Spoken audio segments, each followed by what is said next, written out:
Il est à la tête du Social Democratic Front depuis octobre 2023. Joshua aussi a remplacé le défunt chairman du SDF, Ni John Frondi, dont l'image est restée collée au parti depuis 1990. Le député du Vouri Centre fait face à plusieurs défis. Il est perçu comme la tête de file de l'aile collaborationniste du SDF vis-à-vis du pouvoir. Une image qui nourrit la désaffection d'une frange de l'opinion pour le parti de la balance, dont la mobilisation des foules surexcitées d'autrefois n'est plus qu'un lointain souvenir.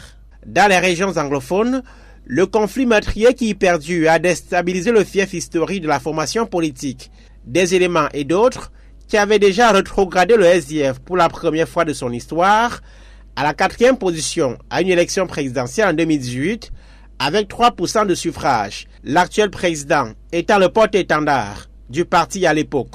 Cabral Libby, 3e à cette élection, fait son bout de chemin, avec à sa suite 5 députés et un peu plus de 200 conseillers municipaux. Depuis les élections législatives et municipales de 2020, le président du PCRN avait obtenu 7% à la présidentielle de 2018. Mais depuis quelques mois, le juriste est en rupture de banc avec Robert Kona, l'un des fondateurs du parti. Ce dernier lui conteste devant les tribunaux et à coup de publicité médiatique la présidence de la formation politique dont il a pris le leadership en 2019.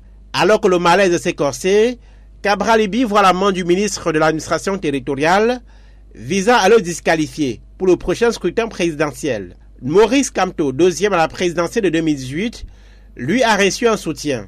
C'est celui du député Jean-Michel Ninche, mis à l'écart du SDF. L'ancien président du parti de Ni John Frondi dans la région du littoral a lancé l'APC, l'Alliance politique pour le changement, une plateforme qui reçoit les organisations de la société civile, les personnalités, les partis politiques, partageant l'idée que le président du MRC est l'opposant le plus à même de challenger le candidat du parti au pouvoir à la présidentielle de 2025. Au plus fort de l'adversité avec le régime de Yaoundé après la présidentielle de 2018, plusieurs cadres du MRC ont été jetés en prison, alors que d'autres ont quitté le bateau. Mais la formation politique revendique une progression dans le maillage territorial et des appuis dans la diaspora.